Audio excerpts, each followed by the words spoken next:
Il existe des hommes qui accèdent au pouvoir par la peur. D'autres y parviennent par l'argent. Et puis, il y a ces êtres extrêmement rares, ceux qui s'imposent par la confiance morale. Julius Cambarage Nyerere n'a pas été le président africain le plus riche, ni le plus longtemps au pouvoir, ni le plus redouté. Et pourtant, l'histoire pourrait bien retenir de lui le dirigeant le plus intègre que l'Afrique ait produit. Sur un continent marqué par les coups d'État, les assassinats politiques, les dictatures et les futurs confisqués, Nyerere apparaît comme une anomalie, un homme qui a exercé un pouvoir absolu sans céder à l'ivresse du pouvoir. Un homme qui gouvernait un pays sans jamais s'enrichir. Un homme qui aurait pu régner à vie et qui a choisi de partir. Ce n'est pas de la nostalgie, c'est une mise en garde de l'histoire. Car comprendre Nyerere, c'est comprendre ce que l'Afrique a gagné et ce qu'elle a perdu. Julius Nyerere naît en 1922 à Butiama, un petit village près du lac Victoria, dans la Tanganyika sous domination britannique. Son père est un chef local, pas riche, pas puissant selon les critères impériaux, mais respecté. Nyerere grandit dans un monde où la survie est collective, la nourriture se partage, la terre n'appartient à personne. Elle est gardée pour les vivants et les générations futures. C'est là que naît la première étincelle du Jamaat. Bien avant Marx, Adam Smith ou les théories économiques, Nyerere expérimente la logique sociale africaine dans sa forme la plus pure. La communauté comme unité de base de l'existence. Il poursuit ses études à Makerere, en Ouganda, puis devient l'un des tout premiers Tanzaniens à étudier au Royaume-Uni, à l'université d'Édimbourg. Il aurait pu rester, beaucoup l'ont fait. Mais lui revient, et il ne revient pas comme un serviteur de l'Empire, mais comme un révolutionnaire discipliné. L'indépendance sans les armes. En 1954, Nyerere fonde le TANU, le Tanganyika African National Union. Déjà, c'est une exception. Alors que de nombreux pays africains s'orientent vers la lutte armée, Nyerere construit son mouvement à travers l'organisation politique, la mobilisation populaire, l'éducation de masse et le refus explicite de l'ethnicisme. En 1961, la Tanganyika devient indépendante sans bain de sang massif. En 1964, la Tanganyika s'unit à Zanzibar pour former la Tanzanie et Nyerere devient président. C'est ici, généralement, que l'histoire africaine prend un virage sombre. Dictature, clientélisme, enrichissement personnel. Nyerere, lui, prend le chemin inverse. Il refuse la vie de palais, les voitures de luxe, les privilèges présidentiels, l'enrichissement familial. Il vit simplement, il s'habille modestement, il parle avec sobriété. Le pouvoir ne le transforme pas. Il l'assume comme un devoir. Petite pause.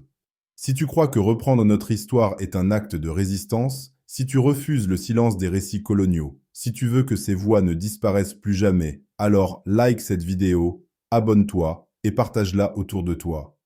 Chaque geste, même petit, fait grandir ce mouvement. Chaque geste nous aide à transmettre notre mémoire, à défaire l'effacement, à briser le brouillard. Très bien. Revenons maintenant à notre histoire. Le président qui écrit au lieu de commander, contrairement à la plupart des chefs d'État, Nyerere gouverne avec des essais, pas avec des slogans. Son premier ouvrage, Freedom and Unity, propose une idée radicale. Le rôle du gouvernement n'est pas de dominer, mais de servir. Cette phrase à elle seule contredit toute la structure politique héritée du colonialisme. Dans Freedom and Socialism, il va plus loin. Le développement n'est pas l'imitation du mode de vie européen. Le développement est l'expansion de l'esprit humain. Pour Nyerere, un pays riche peut être spirituellement pauvre. La croissance peut coexister avec l'injustice, et l'imitation de l'Occident est une voie vers la servitude moderne. Le développement ne doit pas imiter l'Europe, il doit servir la dignité africaine. La déclaration d'Arusha, un séisme politique. En 1967, Nyerere dévoile son texte fondateur, la déclaration d'Arusha. Elle annonce la nationalisation des banques et industries majeures, l'agriculture collective, l'éducation gratuite pour tous, les soins primaires gratuits, l'autosuffisance nationale et le rejet total de l'élitisme politique. Mais surtout, elle introduit un élément explosif, le code de leadership. Selon ce code, tout responsable politique possédant des propriétés locatives, Des entreprises privées, des investissements personnels doivent automatiquement démissionner. Le pouvoir cesse d'être un raccourci vers la richesse. La richesse ne peut plus suivre le pouvoir. Nyerere détruit en un texte l'incitation structurelle à la corruption. Aucun État africain n'a osé répliquer ce geste depuis. Ujamaa, le socialisme comme mémoire africaine. Les intellectuels occidentaux qualifient Ujamaa de naïf. Les soviétiques le jugent non scientifique. Les capitalistes le déclarent dangereux. Nyerere refuse ces trois verdicts. Dans Ujamaa, il écrit « Le socialisme est d'abord un état d'esprit plus qu'un système économique. » Et encore, en Afrique traditionnelle, un homme était riche ou pauvre selon la situation de ses voisins.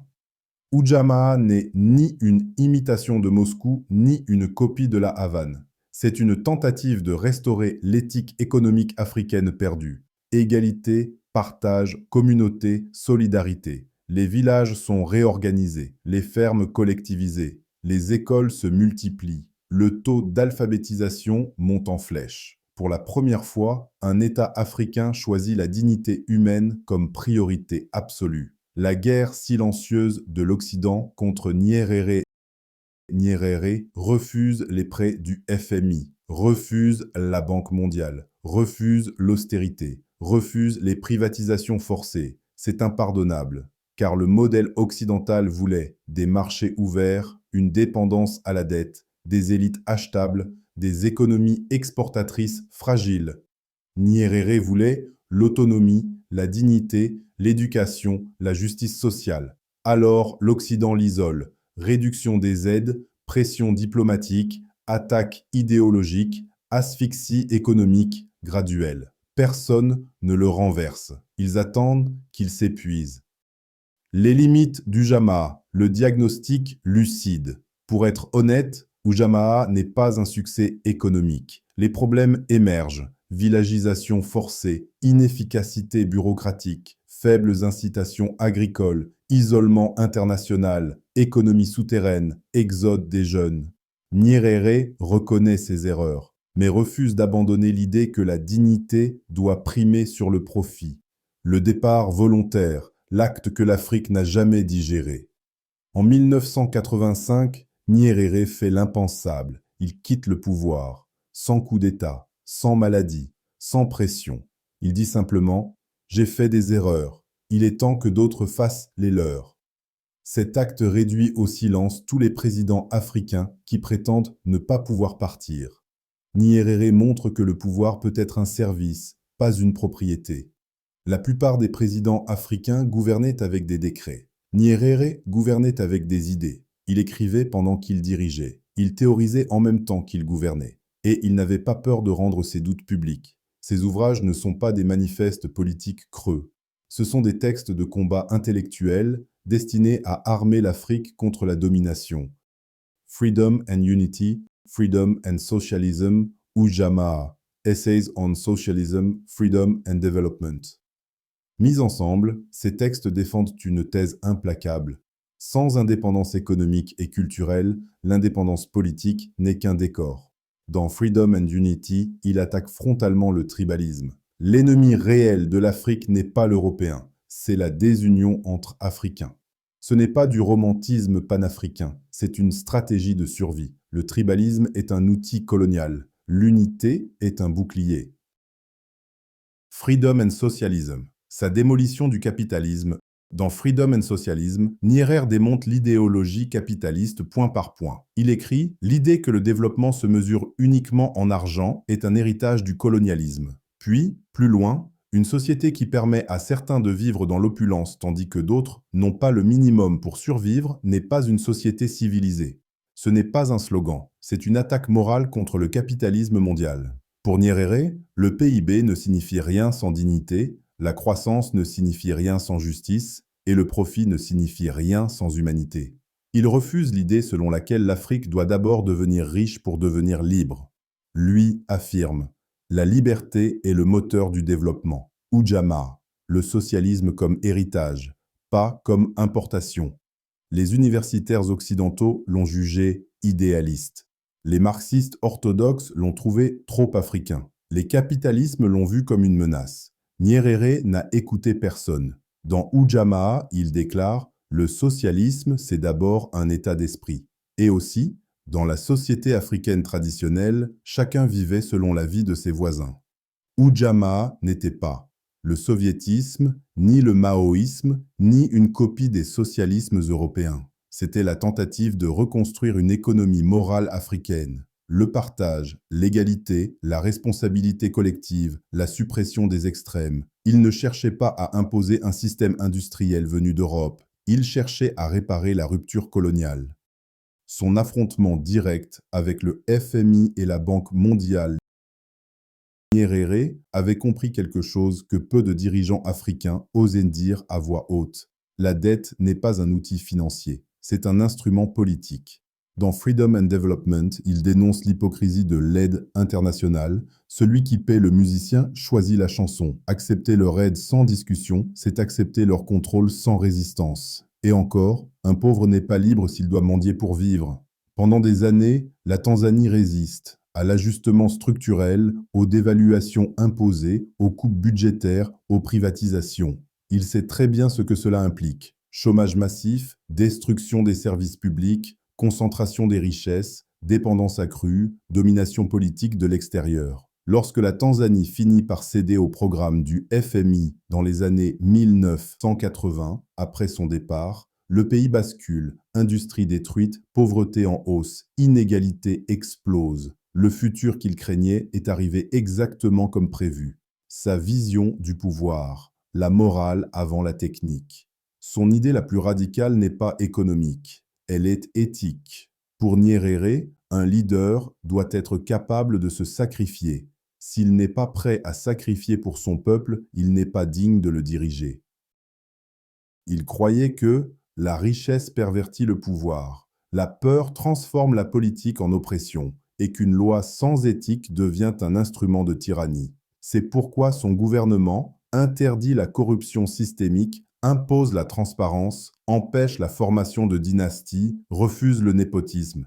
Le résultat, la corruption n'a jamais pu devenir structurelle sous son règne. Non pas parce que les Tanzaniens étaient plus honnêtes qu'ailleurs, mais parce que le système ne récompensait pas le vol. Pourquoi l'Occident craignait Nyerere plus que les radicaux? Nyerere n'était pas un militaire, pas un orateur enflammé, pas un populiste armé. Il était calme, rationnel, méthodique, intransigeant sur les principes. Et c'est ce qui le rendait dangereux, car on n'assassine pas facilement un homme pauvre par choix, on ne corrompt pas un dirigeant qui refuse l'argent, on ne diabolise pas un chef d'État qui vit comme son peuple. Alors, l'Occident a choisi une autre stratégie, l'isoler. Blocage du crédit, restrictions commerciales, pression diplomatique, campagne médiatique, asphyxie économique lente, il ne sera jamais renversé. Ils l'attendent, ils le fatiguent, ils le laissent s'épuiser. La contradiction interne, son erreur fondamentale. Il faut maintenant affronter la contradiction majeure. Nyerere croit profondément à la liberté, mais il gouverne avec un parti unique. Il redoute le tribalisme, les divisions internes, l'instrumentalisation de l'opposition par l'extérieur. Alors il ferme l'espace politique, pas par violence, comme tant d'autres, mais par conviction que le multipartisme pouvait conduire au chaos. Cela crée une bureaucratie lente, un État rigide, un manque de contestation interne, peu de mécanismes de correction. Sa plus grande erreur n'est pas la répression, c'est d'avoir cru que la vertu personnelle du dirigeant pouvait remplacer la compétition politique. L'histoire lui donnera tort. Dar es Salaam, la capitale de la résistance africaine, pendant que d'autres capitales africaines accueillaient des diplomates, des officiers français, des businessmen étrangers. Dar es Salaam accueillait des guérilleros, des mouvements révolutionnaires, des organisations clandestines, des futurs chefs de libération. Sous Nyerere, la Tanzanie devient l'épicentre militaire et politique de la libération africaine. Depuis cette ville partent les luttes de l'ANC contre l'apartheid, Frelimo au Mozambique, ZANU au Zimbabwe, SWAPO en Namibie, MPLA en Angola. Nyerere offre des bases d'entraînement, des armes, des couloirs de passage, des passeports et la protection diplomatique, une tribune internationale. Il ne demande pas si la cause est rentable, il demande si elle est juste. Son combat absolu contre l'apartheid, Dans les années 1960 à 80, le monde occidental qualifie l'ANC de terroristes.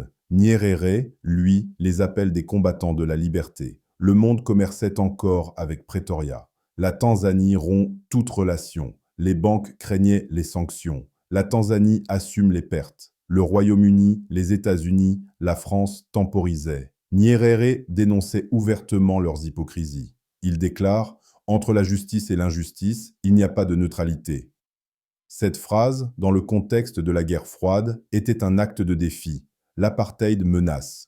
Les pressions économiques tombent. La Tanzanie souffre. Nyerere ne recule jamais.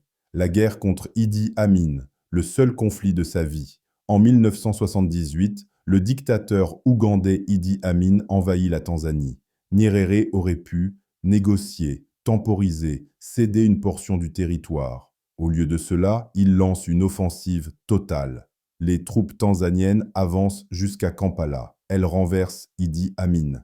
Elles mettent fin à l'un des régimes les plus brutaux d'Afrique. Et pourtant, après la victoire, Nyerere ne garde rien. Pas de territoire, pas de ressources, pas de récompense. La Tanzanie repart, parce que la guerre, pour lui, n'était pas une entreprise lucrative, mais un devoir moral. Le président le plus seul d'Afrique, à la fin des années 1970 et au début des années 1980, Nyerere devient un homme isolé. Le reste du continent s'aligne sur les intérêts occidentaux, les politiques du FMI, le capitalisme de prédation, la politique des clans. Les présidents africains se transforment en gestionnaires d'intérêts étrangers. Nyerere, lui, tient. Il s'en prend au néocolonialisme, à la corruption des élites, aux dépendances envers l'aide occidentale, aux projets extravertis. Il dit « Le monde ne sera pas détruit par ceux qui font le mal, mais par ceux qui les regardent sans rien faire ». Son leadership devient une forme de solitude politique, mais une solitude lumineuse. Le déclin moral de la Tanzanie. Quand Nyerere quitte le pouvoir en 1985, c'est un tournant. Le pays s'ouvre au multipartisme, à la libéralisation, aux investissements étrangers. Mais il perd quelque chose d'essentiel, la discipline morale du système politique. Très vite, la privatisation profite aux élites, les contrats miniers échappent au contrôle public, les inégalités augmentent, la corruption redevient banale, l'influence étrangère reprend le dessus. Le pays devient administrativement plus efficace, mais moralement plus fragile. La Tanzanie d'aujourd'hui. Et maintenant, confrontons le présent. Ces dernières années, après l'ère Magufuli, marquée par un autoritarisme croissant, la Tanzanie a connu une courte période d'ouverture sous Samia Suluhu Hassan avant un retour rapide à une politique dure. Les élections récentes montrent des candidats d'opposition intimidés ou écartés, des manifestations interdites, des journalistes menacés, des civils tués par les forces de sécurité, un contrôle de plus en plus centralisé du pouvoir. La Tanzanie ressemble à nouveau à une démocratie sous surveillance, à une opposition neutralisée, à un État qui impose le silence au lieu de gagner l'adhésion. C'est exactement le futur que Nyerere redoutait.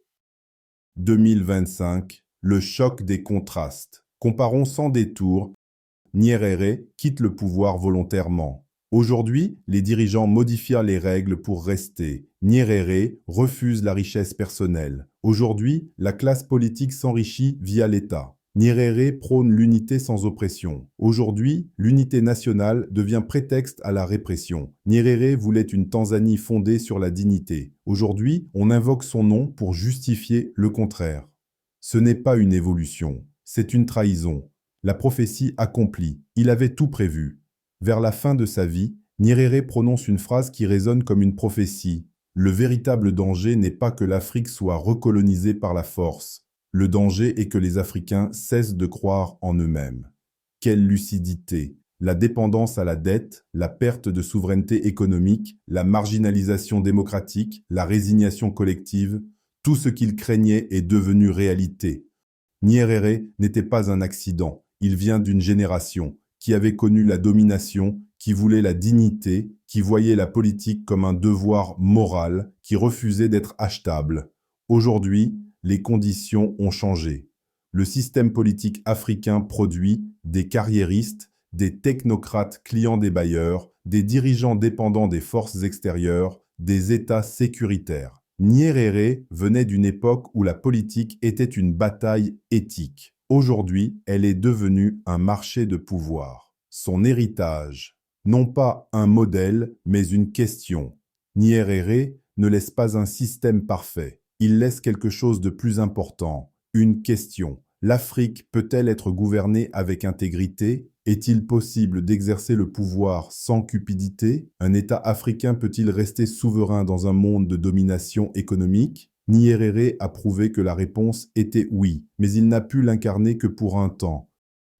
Conclusion, le verdict de l'histoire. Julius Nyerere n'a pas transformé le continent, mais il a fait quelque chose d'encore plus rare. Il a brisé le mythe selon lequel l'Afrique ne pouvait pas avoir un dirigeant honnête. Il a montré que la politique pouvait servir et non dominer. Il a démontré que la dignité pouvait guider un pays, même contre la logique du marché mondial. Il fut le miroir moral d'un continent blessé. Et aujourd'hui encore, à chaque fois qu'un dirigeant africain modifie une constitution, à chaque fois que la corruption définit la politique, à chaque fois que la répression remplace le débat, le fantôme de Nyerere revient poser la même question. Pourquoi avez-vous abandonné ce que j'ai tenté de construire?